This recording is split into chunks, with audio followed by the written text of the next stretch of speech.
Tapi kalau kita mengenal prinsip ini, kita bisa melihat kalau semua peran yang Tuhan berikan, yang Allah berikan dalam hidup kita, itu tuh untuk kita. Tuhan pasti mau kamu jadi pria ataupun jadi wanita ya. Iya. Sesuai dengan lahirnya kamu. Iya, jadi kalau ada yang bilang perempuan di bawah pria, itu salah.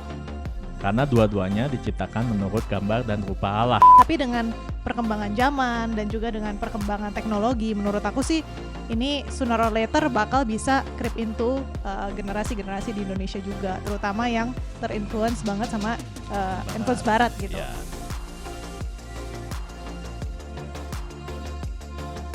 Halo teman-teman Gram semua, balik lagi sama kita di Grace and Truth dengan saya Mary dan Febrian. Nah, hari ini kita bakal ngebahas sesuatu yang beda nih ya. Soalnya kemarin kita udah selesai akhirnya menyelesaikan perjanjian lama. Ya, jadi timeline perjanjian lama itu sudah selesai, dan sebelum kita mau masuk ke perjanjian baru, kita mau belajar sesuatu yang praktikal ya, mengenai pria dan wanita. Nah, di sini kita mau mengenal peran kita sebagai pria dan wanita itu seperti apa.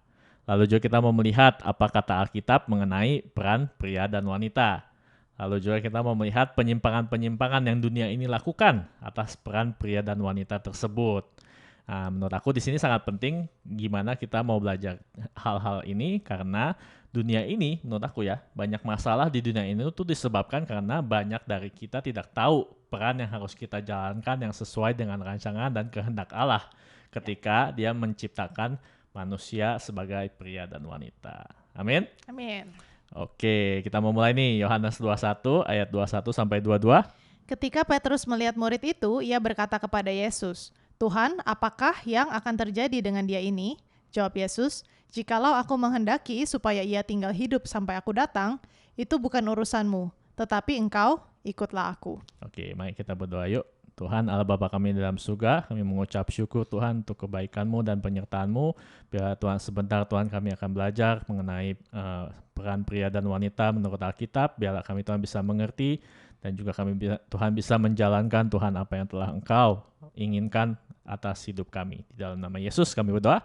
Amin. Amin.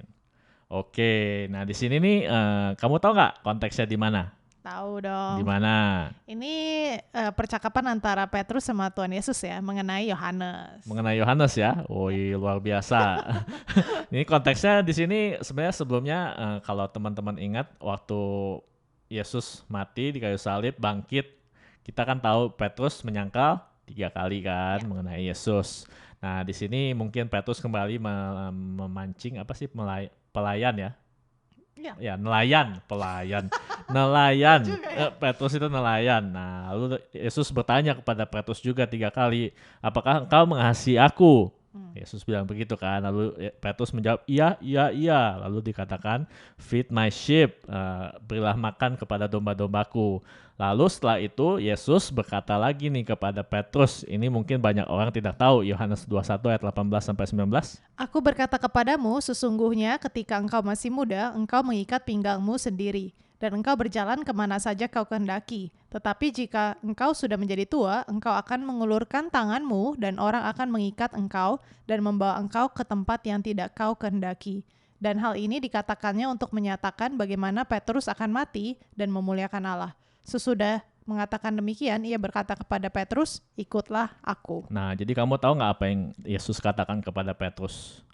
Yesus berkata bagaimana Petrus akan mati. Dia akan disalib. Dia akan disalib, dan kita tahu melalui sejarah kalau Petrus itu matinya disalib. Upside down ya, terbalik gitu kan. Karena dia berkata dia tidak layak untuk mati seperti Yesus. Nah, di sini sebenarnya sangat luar biasa karena kita tahu juga apa yang Yesus katakan terjadi ya. Dan juga kita tahu setelah Petrus berkata, aku mengasihi kamu, aku mengasihi kamu, aku mengasihi kamu. Yesus bilang, nih kamu begini nih matinya. Lalu Yesus bilang, ikutlah aku. Nah, maka dari itu ayat tersebut ini make sense ya. Yohanes 21 ayat 21 sampai 22 dikatakan, ketika Petrus melihat murid itu, ia berkata kepada Yesus, "Tuhan, apakah yang akan terjadi dengan dia ini?" Jawab Yesus, "Jikalau aku menghendaki supaya ia tinggal hidup sampai aku datang, itu bukan urusanmu, tetapi engkau ikutlah aku." Nah, melalui ini sebenarnya kenapa aku memilih ayat ini untuk membuka tema kita pada saat ini, walaupun kita cuma berbicara mengenai pria dan wanita, Tapi kalau kita mengenal prinsip ini, kita bisa melihat kalau semua peran yang Tuhan berikan, yang Allah berikan dalam hidup kita, itu tuh untuk kita. Bukan, kita tidak boleh melihat dan membandingkannya dengan orang lain. Jadi Petrus di sini dikatakan kamu akan mati di salib. Nah, seperti banyak orang dong, kalau melihat aku akan mati di salib, gimana dengan kamu? Membanding-bandingkan gitu kan. Tapi Tuhan Yesus berkata, itu bukan urusanmu bagaimana dia akan mati, tapi kamu ikutlah aku. Nah, di sini tuh banyak sekali prinsip-prinsip yang bisa kita dapatkan ya. Misalnya kalau misalnya kita melihat peran pria sebagai suami, dikatakan kasihilah istrimu, seperti Yesus mengasihi gerejanya. Nah, mungkin sebagai suami-suami kebanyakan berkata, oh, tapi istri aku nggak tunduk sama aku. Mau tahu nggak apa yang Yesus akan katakan kalau kamu berkata seperti itu? Itu bukan urusanmu, tetapi engkau ikutlah aku. Amin. Aduh. Jadi suami-suami itu bukan urusan kalian kalau istri kalian tidak tunduk atau tidak tunduk ya terhadap kalian ya. Lalu istri kalau misalnya Tuhan kan berkata juga istri tunduklah kepada suamimu. Kalau kamu berkata oh tapi suami aku gak mengasihi aku seperti Yesus mengasihi gerejanya. Kira-kira apa yang Yesus akan katakan? Tetapi engkau ikutlah aku. Itu bukan urusanmu. Yang penting kamu ikutlah aku. Nah, sebenarnya ini semua sangat bisa kita lihat dari banyak peran ya. Misalnya kalau Tuhan memanggil kalian sebagai missionary di pelosok-pelosok gitu. Mungkin ada orang-orang juga missionary yang bertanya-tanya, bagaimana dengan itu pendeta-pendeta yang mega church? Yang Pendeta-pendeta kaya, pendeta kaya yang jamnya Rolex, rumahnya mansion gitu kan. Mungkin Yesus juga akan berkata itu bukan urusanmu. Kamu ikut aku. Ya. Nah, makanya di sini kita tidak boleh lah membanding-bandingkan karena setiap orang itu panggilannya berbeda. Ya. Setiap orang panggilannya berbeda, cara mereka meninggal untuk memuliakan Tuhan juga berbeda. Kita melihat Yohanes itu tidak dibunuh, tapi dia mati tua. Ya. Dan Petrus dibunuh, tapi begitulah cara mereka meninggal, bagaimana mereka bisa memuliakan Tuhan. Ya. Dan juga kita semua di sini kita memiliki peran kita masing-masing. Sebagai pria ada jalan-jalan yang dimana kita akan memuliakan Tuhan. Sebagai wanita ada jalan-jalannya yang dimana Tuhan sudah tentukan yang akan memuliakan nama Tuhan. Ya. Amin. Kamu Amin. bisa nangkap di situ? Nangkep. Oke. Udah siap nih kamu udah nih siap. mau ngomongin ini udah siap nih. Iya. Buat pemirsa-pemirsa yang nggak tahu dia ini suami saya loh. Jadi ini hati-hati sekali ya. Ya, jadi ini sebenarnya topik yang sangat berat untuk suami istri. Karena menjalankan ini akan sangat sulit bagi saya juga dan juga nanti mungkin kalau istri saya ini yang saya kasihi mendengarkan mungkin juga dia akan melihat sangat sulit untuk menjalani apa yang Tuhan sudah tetapkan menurut firman-Nya. Bagaimana kita harus menjalankannya. Nah, di sini kita bisa melihat kalau Tuhan tuh mungkin kalau panggilan bisa didebatkan ya, didebatkan, ya. Apa itu panggilan Tuhan atau itu keinginan kamu? Ya. Misalnya kamu mau jadi pendeta. Wah, itu panggilan kamu atau keinginan kamu? Ya. Kan nggak tahu kan? Ya. Tapi ada satu yang pasti, yaitu pria dan wanita. Kamu lahir dengan basically peran tersebut. Ya, Tuhan pasti mau kamu jadi pria ataupun jadi wanita ya, iya. Sesuai dengan lahirnya kamu. Iya, itu kan sudah ketentuan dan kehendak Tuhan ketika kita lahir itu sebagai pria atau wanita. Jadi ini tidak bisa diganggu-gugat. Nah, masalahnya apakah kita mau tunduk dengan kehendak Tuhan yang sudah menciptakan kita sebagai pria atau wanita? Itu pertanyaannya. Dan apakah kita mau tunduk supaya kita bisa mengikuti Tuhan yang Dia inginkan dan memuliakan nama Tuhan? Gitu. Nah, kita mau melihat nih apa kata Alkitab mengenai pria dan wanita. Kejadian 1 ayat 27. Maka Allah menciptakan manusia itu menurut gambarnya, menurut gambar Allah diciptakannya dia. Laki-laki dan perempuan diciptakannya mereka. Nah, jadi laki-laki dan perempuan itu diciptakan menurut gambar Allah. Dua-duanya itu setara. Jadi kalau ada yang bilang perempuan di bawah pria, itu salah. Karena dua-duanya diciptakan menurut gambar dan rupa Allah. Oke? Tapi tentu saja ada peran. Nah, di Kejadian 2 ayat 18. Tuhan Allah berfirman, tidak baik kalau manusia itu seorang diri saja. Aku akan menjadikan penolong baginya yang sepadan dengan dia. Nah, di sini kan Adam diciptakan Hawa sebagai penolong yang sepadan kan. Jadi sebenarnya wanita itu diciptakan untuk menjadi Penolong. supporter gitu kan. Itu bukan berarti kalau perempuan itu lebih lemah atau lebih di bawah daripada pria. Justru sebenarnya mereka lebih kuat sih. Karena orang kuat yang harus membela orang lemah, betul? Waduh. Ya, jadi itu bukan berarti peran itu bukan berarti hakikat kita tuh berbeda. Cuman Tuhan menciptakan dengan hakikat yang sama tetapi dengan peran yang berbeda. Oke, sampai Betul. situ dimengerti? Ya. Nah, jadi laki-laki ditetapkan Tuhan menjadi pemimpin dan wanita ditetapkan Tuhan untuk menjadi penolong baginya. Nah, di sini orang biasanya kalau mendengar hal ini langsung ke-trigger tuh. Karena cowok pemimpin, waduh, langsung ke-trigger tuh. Soalnya nggak suka feminisme kan kayak, wah, waktunya wanita di atas.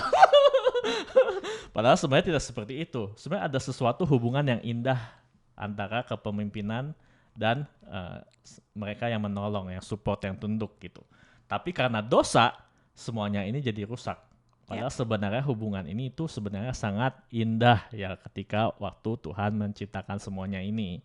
Nah, kita mau melihat nih penyimpangan-penyimpangan yang terjadi di dunia ini. Yang pertama adalah patriarki, yaitu male domination ya, dominasi pria-pria. Nah, di sini mereka berpikir, oh pria itu yang paling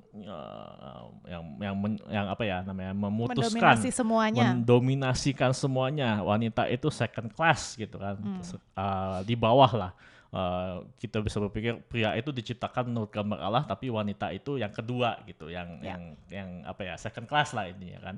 Nah, di sini juga kita harus hati-hati karena Alkitab itu kan dari Middle East. Mereka ini penuh dengan patriarki. Jadi kita harus hati-hati ketika kita membaca Alkitab, ada budaya-budaya yang ada sampai sekarang mereka masih patriarki kan, masih male domination di Middle East itu. Maka kita harus hati-hati pada saat Tuhan menciptakan pria dan wanita itu adalah sejajar ya hakikatnya, sepadan gitu. Jadi kalau misalnya ada patriarki ini itu adalah penyimpangan sebenarnya. Karena nanti kita belajar tentang pria itu sebenarnya tidak suka mengambil responsibility karena dosa. Makanya male domination itu menurut aku tercipta karena pria tidak suka mengambil tanggung jawab kalau dia salah. Makanya lebih gampang menjadi dominator gitu kan. Aku nggak salah gitu. Kamu jangan ngomong apa-apa. Gitu ya. Male domination, oke, male domination. Nah, makanya ini harus hati-hati karena menurut aku di dunia ini ya, ini yang paling damaging sebenarnya menurut aku.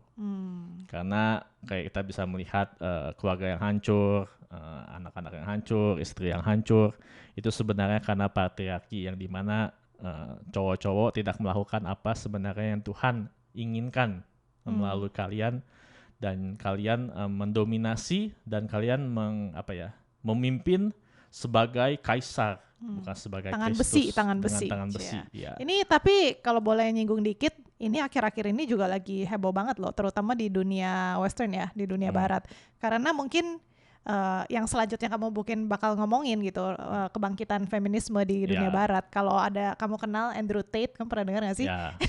Jadi itu benar-benar tokoh yang banyak banget yang mengidolakan, terutama laki-laki gitu ya, karena patriarki ini. Ya. Dan juga kita harus ingat kalau kita punya musuh kan yang kita bahas kemarin, dan si setan ini tidak suka terjadinya sebuah harmoni di antara pria dan wanita.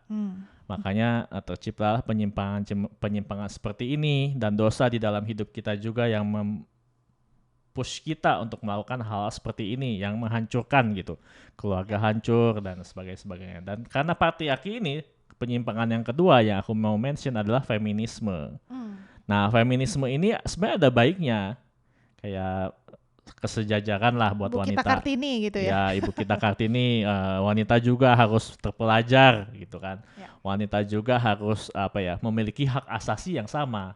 Nah, itu semuanya sebenarnya baik ya menurut aku. Tapi yang tidak baik adalah ketika mereka berkata wanita bisa melakukan semua peran pria. Nah, itu udah salah. Kurang tepat itu ya. Kurang tepat. Iya, kita harus berkata ya wanita itu sepadan ya, sejajar hakikatnya dengan pria. Tapi kita tidak bisa berkata kalau wanita itu bisa menggantikan peran pria. Karena pada kenyataannya tidak bisa. Karena pada kenyataannya Tuhan sudah menciptakan pria dan wanita itu berbeda dan mereka harus melakukan peran yang berbeda. Nah, di sini kita harus tahu itu. Jadi jangan sampai kita terlalu swing ke pendulum yang terlalu jauh gitu. Kayak berkata, oh cewek bisa melakukan semua apa yang cowok lakukan gitu kan. Nah, kalian sebenarnya rugi sendiri gitu kan. Ngapain? Seru aja dia bawa berat-berat. Iya, bawa berat-berat kok kalian mau gitu kan. Ngapain gitu kan. Sebenarnya kan ada hal-hal yang kalian sebenarnya gali lubang kubur sendiri gitu. Jadi sebenarnya ada hal-hal. Nah, menurut aku ini juga sebenarnya sangat berbahaya ya. Kita bisa melihat banyak fatherless home di Amerika gitu karena gerakan feminisme seperti ini. Wanita terlalu merasa empower sehingga mereka tidak merasa membutuhkan seorang pria di rumah. Padahal sosok pria di rumah itu sangat penting. Nah, nanti kita akan belajar ya. Nah, yang terakhir nih yang paling rame di Amerika tentunya adalah aku mau sebutnya juga bingung, ini kata yang aku buat sendiri ya, rainbowism. Rainbowism ya, rainbowism. Nah, ini Coba didefinisikan. Ini sangat-sangat menarik karena ini juga menurut aku akibat patriarki yang luar biasa selama milenia dan beratus-ratus tahun. Nah, sekarang di sini ada gerakannya ya, cowok mau jadi cewek, atau cewek mau jadi cowok, atau cowok mau jadi cowok cewek, atau cewek jadi cowok cewek, ya terserah kalian. Bahkan ada yang mau jadi serigala gitu kan, dan ada yang mau jadi segala macam gitu. Nah, ini bukan cuma mengganti peran, ini mengganti seluruh identitas. Bahkan kalau teman-teman yang di Indonesia terutama yang belum tahu, di Amerika ini sangat amat gencar ya. Nah, jadi mereka mulai memasuki sistem-sistem edukasi yang dari TK tuh udah diajarin, oh kita ini tidak memiliki jenis kelamin, tetapi jenis kelamin kita itu fluid, yang artinya bisa ya suka-suka kamu aja. Nah, itu sih yang terjadi ya di dunia barat gitu. Nah, untungnya di Indonesia menurut aku sih belum segitunya, karena di Indonesia itu merupakan negara yang kuat di kultur dan di agama ya. Jadi hal-hal seperti ini mungkin masih tabu. Tapi dengan perkembangan zaman dan juga dengan perkembangan teknologi, menurut aku sih ini sooner or later bakal bisa creep into generasi-generasi di Indonesia juga, terutama yang terinfluence banget sama influence barat gitu. Ya. Nah, makanya di sini kita harus menyinggung ini juga sedikit, bukannya mengecilkan orang-orang yang struggle ya dengan hal tersebut, tapi kita juga harus tahu ini bukan cuma meng-attack peran, tapi meng-attack identitas. Ya, jadi kalau identitasnya saja sudah kacau, tentu saja kalian tidak akan menjalankan peran apa yang sudah Tuhan berikan kepada kalian. Dan juga membuat menjadi bingung ya, kenapa Tuhan menciptakan kita tuh menjadi pribadi yang tidak jelas gitu. Kenapa kita sebagai wanita kok pingin jadi cowok ya? Kenapa cowok itu pingin jadi cewek ya gitu? Jadi ya complicated lah ya gitu. Nah, tapi apa nih jelasnya? Nah, di sini kita bisa melihat kalau ini tuh sebenarnya semuanya itu adalah pemberontakan ya terhadap panggilan Tuhan. Jadi kita tidak mau menjalankan peran, atau bahkan di rainbowism itu kita tidak mau menerima identitas yang Tuhan sudah berikan kepada kita. Padahal sebenarnya segala sesuatu yang Tuhan berikan itu adalah baik. Masalahnya kita tidak menjalankannya dengan baik atau tidak sesuai dengan kehendak Tuhan. Nah, bukan mau mengurangi atau mengecilkan kalau kalian struggle dimanapun itu, kalau kalian merasa kalian tidak menjalankan peran itu tidak dengan baik, kita percaya kalau Tuhan kita itu adalah Allah yang generous dan Allah yang gracious ya, yang akan mengampuni segala dosa-dosa kita kalau kita datang kepada Dia. Dan juga kita bisa memulai lembaran baru kalau kita mengetahui kebenaran dan kita mau menjalankan hidup kita sesuai dengan kebenaran tersebut. Jadi yang terakhir adalah come home gitu. Come home adalah kembalilah kepada apa yang Tuhan sudah tentukan. Apa yang sudah Dia berikan kepada kita, semuanya itu baik dan kita harus percaya kepada Dia yang sudah memberikan peran-peran itu terhadap hidup kita. Nah, jadi dalam episode-episode berikutnya kita akan melihat bagaimana peran-peran sebagai pria dan wanita itu harus dijalankan, bagaimana Tuhan sudah menetapkan rancangannya kepada kehidupan kita. Gitu. Gimana? Nah, menurut kamu sendiri, aku mau bahas sedikit tentang yang rainbowism ini lah ya, apapun terminologinya gitu. Nah, menurut kamu kita sebagai orang Kristen harusnya bagaimana menyikapi teman-teman kita yang memiliki ideologi demikian gitu, atau mungkin berasa atau struggle demikian gitu. Aku percaya mereka bukannya sengaja mungkin mau pilih itu, atau mungkin mereka berasa dari kecil aku dilahirkan udah seperti itu. Gimana menurut kamu dengan menggunakan wisdom ya, kebijaksanaan, kita bisa menghandle ini dengan grace and truth gitu. Widih. Tetap harus tagline teman-teman. Grace and truth. Ya, pertama-tama kita harus tetap grace ya. Karena kita harus melihat mereka dengan compassion. Karena sebenarnya mereka sendiri itu lost. Mereka sendiri itu tidak tahu apa yang mereka inginkan. Karena mungkin pengaruh media sosial, pengaruh semuanya itu, dan juga mereka menurut aku mengejar sesuatu yang mengejar sesuatu yang sebenarnya tidak ada ujungnya gitu, kepuasan. Karena kalau kita mengejar sesuatu yang abstrak, misalnya kita cowok lalu kita mengejar kayak, oh kayaknya menjadi wanita itu enak ya, padahal sebenarnya sebagai wanita juga kan ada struggle masing-masingnya gitu kan. Atau wanita melihat pria, oh enak ya. Padahal kan sebenarnya seorang pria juga banyak struggle-nya gitu yang harus mereka jalani. Jadi kita harus memiliki grace dan melihat kalau orang-orang tersebut tuh struggle dengan hal-hal tersebut gitu. Tapi bukan berarti kita tidak mengatakan kebenaran. Ya. Kalau mereka itu hidup di dalam pemberontakan terhadap peran atau identitas yang Tuhan sudah berikan kepada mereka. Dan mereka sebenarnya bisa set free dengan percaya kepada Yesus Kristus, dengan bersandar kepada Dia dan percaya kalau segala sesuatu yang sudah Dia berikan waktu kita lahir itu adalah yang terbaik buat kita. Jangan sekali lagi memandang ke kanan ke kiri, kita melihat adik perempuan kita lebih enak daripada kita, lalu kita merasa oh jadi cewek enak ya. Atau yang perempuan ketika kalian mulai menstruasi begitu-begitu kan tidak enak menjalaninya kan. Tapi kan itu sebenarnya Tuhan sudah ciptakan kalian melewati hal-hal tersebut, itu adalah untuk kebaikan kalian juga. Semuanya itu sudah ditentukan Tuhan untuk kebaikan kita semua, dan kita harus percaya atas kebijaksanaan Tuhan dalam menciptakan kita. Gitu. Ya, aku ada sih kesaksian satu orang temen ya, sebenarnya yang struggle di bidang ini LGBTQ gitu, dan dia bahkan sempat rela gitu, jadi ya udah single aja gitu kan demi ini. Nah mungkin kayak kejadian itu aku belajar bahwa oh mungkin kemauannya dalam diri nggak hilang, tapi apa yang diubah adalah kayak mindset dan lifestyle-nya gitu, karena dia begitu cinta sama Yesus, dia begitu maunya, jadi dia sacrifice that lifestyle untuk mengikuti Yesus kayak gitu sih. Nah tapi balik ke peran pria dan wanita ini, gimana menurut kamu, ada apa lagi nih? Ya jadi memang itu sangat penting ya, kalau kita mengenal kasih Kristus, kita pasti mau melakukan apa yang Dia kehendaki dalam kehidupan kita. Walaupun kita harus struggle, kita harus nanti kalian akan melihat betapa beratnya menjadi pria setelah belajar apa yang ada di Alkitab.